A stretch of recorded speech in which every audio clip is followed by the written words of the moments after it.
Bonjour Michel Lebray. Bonjour Jean-Marie. Je devrais dire 3 fois Michel Lebray, puisque j'ai affaire en même temps à 3 artistes. Un peintre, un comédien et un musicien. Oui. Alors on commence par le peintre. Comment c'est venu cette peinture? Le peintre, ça tombe bien, on est dans la partie de la maison qui est l'atelier. Cette partie, la moitié, c'est mon atelier, l'autre moitié, c'est l'atelier de ma femme. Tu vois, il y a des chevalets, des pinceaux partout, c'est là que ça se passe. Voilà, alors comme tous les enfants, tu as beaucoup dessiné, je suppose, et puis après, il y a de multiples aventures. Tout à fait, j'ai fait comme tous les mômes, je dessinais très tôt, et comme tous les peintres, j'ai continué et j'ai pas arrêté. Voilà, et c'est pour ça peut-être que j'étais très content parce que dans les expositions que j'ai pu faire à droite, à gauche, à Paris, dans des galeries, tu sais, il y a des journaux où les gens mettent ce qu'ils pensent sur les tableaux. Et j'ai pu constater que mes tableaux plaisaient beaucoup aux anglo-saxons, je ne sais pas pourquoi, et aux enfants, ce qui me rend très fier. Il y a des rencontres aussi, certainement. Oui. Par exemple, quand j'étais gamin, j'avais un cousin germain qui était peintre. Et il m'emmenait, on habitait le 18e arrondissement à Paris, donc il m'emmenait à Montmartre, place du Tertre, déjà, où il y avait déjà à l'époque tous ces peintres qui peignaient dans tous les sens, le Sacré-Cœur, la place du Tertre, les bistrots, les escaliers de la Butte, etc. Et je faisais des petits croquis, des petits tableaux. J'en ai pas de souvenirs. Par contre, mes parents, évidemment, comme tous les parents, chaque fois que je faisais un truc, c'est merveilleux, c'est magnifique, ils les gardaient. Et j'ai encore des dessins, des petites aquarelles que j'ai faites à 9, 10 ans, 12 ans. Après, j'ai fait mes premières expositions à la MJC de Paris, rue Jean-Jacques Rousseau. La MJC, c'était Maison de Jeunes et de la Culture, Paris Centre.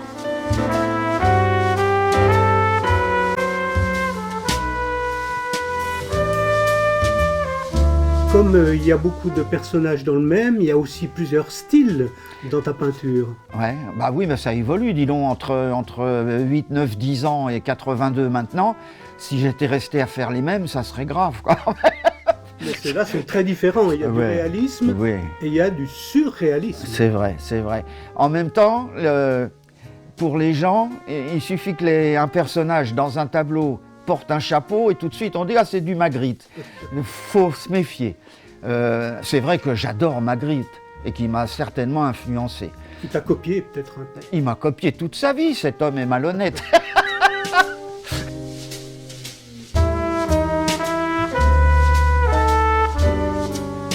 La peinture, ça peut aider à vivre. Est-ce que tu en as vécu? Vécu, c'est beaucoup dire. Pendant un temps, j'étais exposé dans une galerie à Paris, rue Jacob, qui s'appelait Naïf et Primitif. Alors c'était très bien parce qu'il y avait des expositions permanentes et des fois des expositions collectives et à peu près tous les 2 ans, une exposition personnelle. Alors c'était sympa parce que ça marchait bien, ils vendaient beaucoup au Japon, aux États-Unis et ils m'en ont vendu pas mal.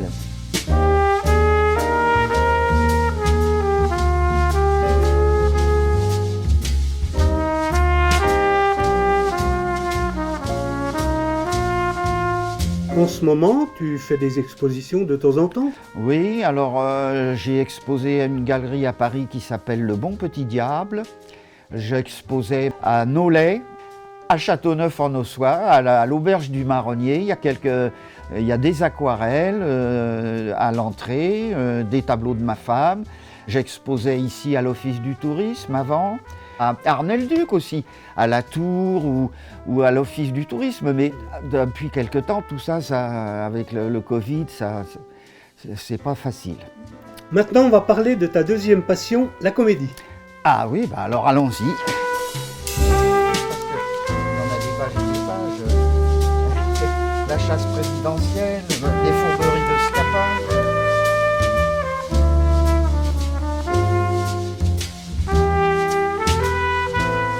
Après avoir fait toutes tes photos, tous tes souvenirs, on va peut-être faire une petite causerie au coin du feu.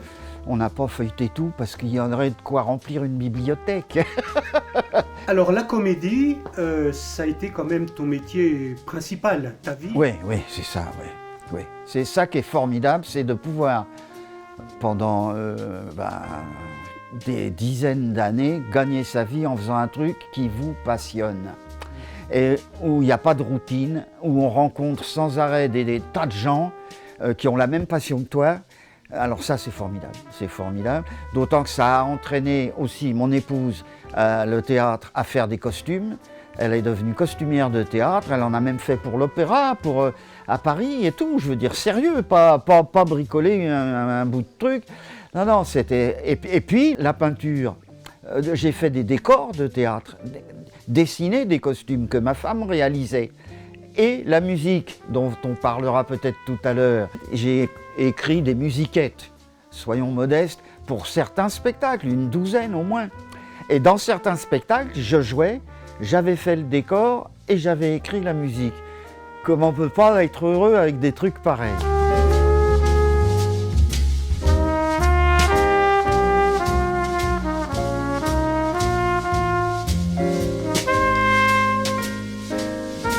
C'est un vrai bonheur. Alors des fois je me plains, machin, j'ai jamais été riche, on n'a jamais été gna-gna, mais on a toujours eu de quoi manger, de quoi se loger, de nourrir nos enfants et de se faire plaisir. Qu'est-ce que tu veux de plus? Je me suis laissé dire que tu avais joué à la Scala de Milan. Ça c'est, écoute, je faisais partie du CDN, Centre Dramatique National. Mais c'est pas une blague? Non, c'est pas une blague. À la tête, le ministère de la Culture avait nommé Jérôme Savary. Et lui, il avait dans les projets de monter l'histoire du soldat, parce que c'était le 100e anniversaire de Stravinsky, et l'histoire du soldat à la Scala de Milan. Et c'était en plus Leonard Bernstein qui devait diriger. West Side Story, Leonard Bernstein, j'ai dit je veux faire ce truc. Parce que ce qui était prévu pour moi, c'était de jouer dans une pièce de Savary qui s'appelait Noël au front. En allemand, c'était Weihnachten am den Front. Et ça se répétait à Hambourg. Je suis allé à Hambourg, j'ai commencé à répéter. Je devais remplacer un copain qui devait jouer le soldat. Et comme un faucheton que je suis allé voir Savary. Je dis je veux faire le soldat. Et il a dit mais ah ouais, ça simplifie tout.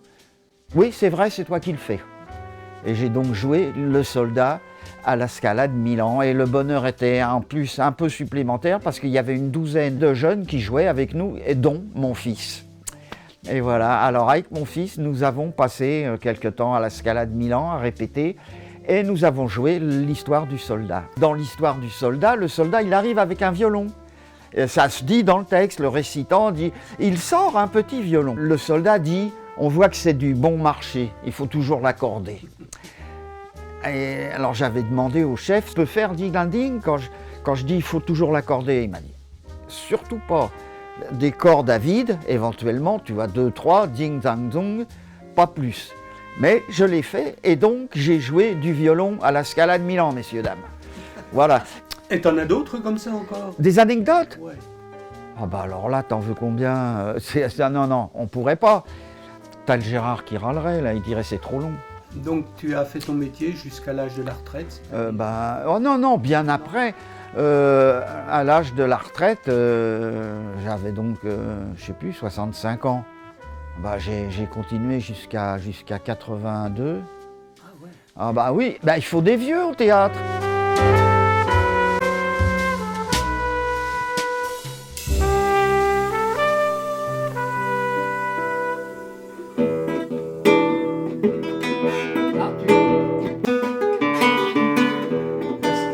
Quand une grosse vache fait pipi,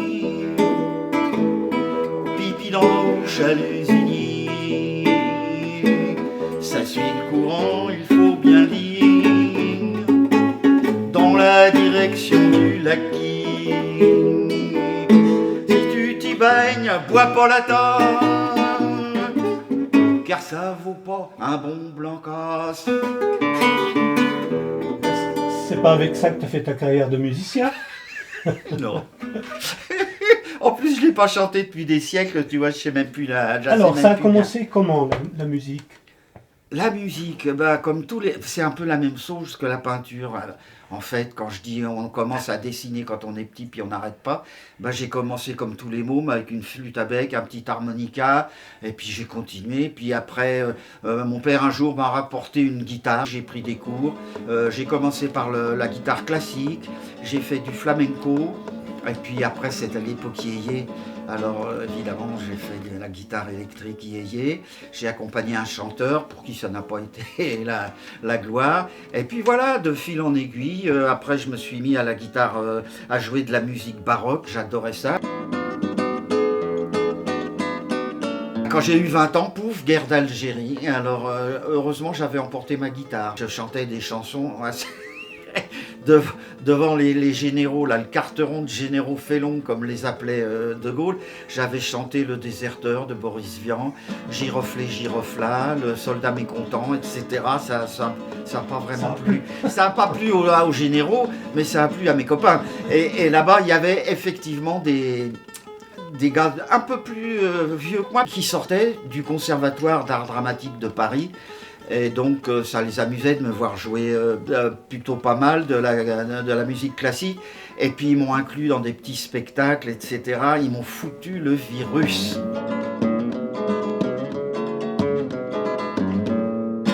Et c'est comme ça que l'un d'eux m'avait dit, bah, si tu veux faire ce métier, il faut prendre des cours hein, quand même.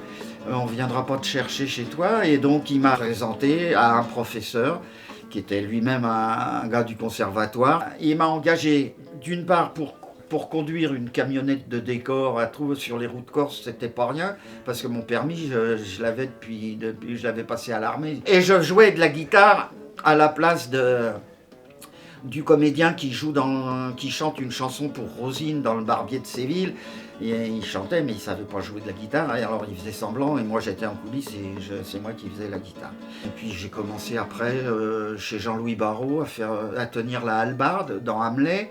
Et puis un jour, on montait le mariage de Figaro, justement. Et il dit, ah bah il y a les danseuses, là, il faudra qu'on engage un guitariste pour jouer les Sevillanas. Il y avait un copain avec moi qui dit, bah Michel, il peut le faire peut-être, il joue de la guitare. Et alors le chorégraphe, il dit, bah non, il voulait caser un copain guitariste, là, lui. Il dit, bah non, le jeune, là, il peut pas jouer les Sevillanas, c'est du flamenco, c'est spécial, c'est pas la guitare, pouet, pouet. Et Barrault me dit, attends, tu sais jouer, toi, des Sevillanas? J'ai dit, bah oui, monsieur. Alors il dit, apporte ta guitare demain, on verra ça. Et l'autre, le chorégraphe, il se foutait de moi, il dit, le lendemain, vas-y, joue des Sevillanas. J'ai joué les Sevillanas, les danseuses sont parties aussi sec. Et Barrault m'a dit, c'est toi qui le fais. Et il y a aujourd'hui. Alors aujourd'hui, tu te multiplies dans différents groupes. Ah bah aujourd'hui, bah, j'ai joué la flûte, j'en ai joué dans des spectacles, j'ai joué j'ai joué de la bombarde, j'ai joué de la guitare, du banjo, tout un tas de cochonneries. Et là maintenant, je fais partie de l'harmonie de Bligny-sur-Ouche. L'Union musicale. Oui. L'Union musicale, où je joue de la flûte. Attention, mais là, c'est sérieux, on joue du répertoire sympathique. Et puis je fais aussi la même chose à Malin Fleuret-sur-Ouche, avec l'harmonie du Val-d'Ouche, et je joue du banjo au Why Not Band. Why Not avec un E à note. C'est un jeu de mots anglo-français. Voilà la flûte, bon bah. Tu vois, pouet pouet tagada, Donald. Non, pour jouer de la flûte bien comme il faut que je sois devant les partitions, que je les travaille, le métronome et tout, parce que là c'est du sérieux. Eh ben Michel, moi je vais être un petit peu plus court que toi, je vais simplement te dire un grand merci de la part du TV Auxois. Vous étiez les bienvenus, il n'y a pas de problème. Tu vas être dans le magazine qui va paraître bientôt, avant les fêtes. Et puisque c'est bientôt les fêtes, nous te souhaitons de joyeuses fêtes de Noël et de Nouvel An. Eh ben voilà, et ben tiens, je vais être bref, comme quoi je peux être bref. Bonne fête à tous, vraiment.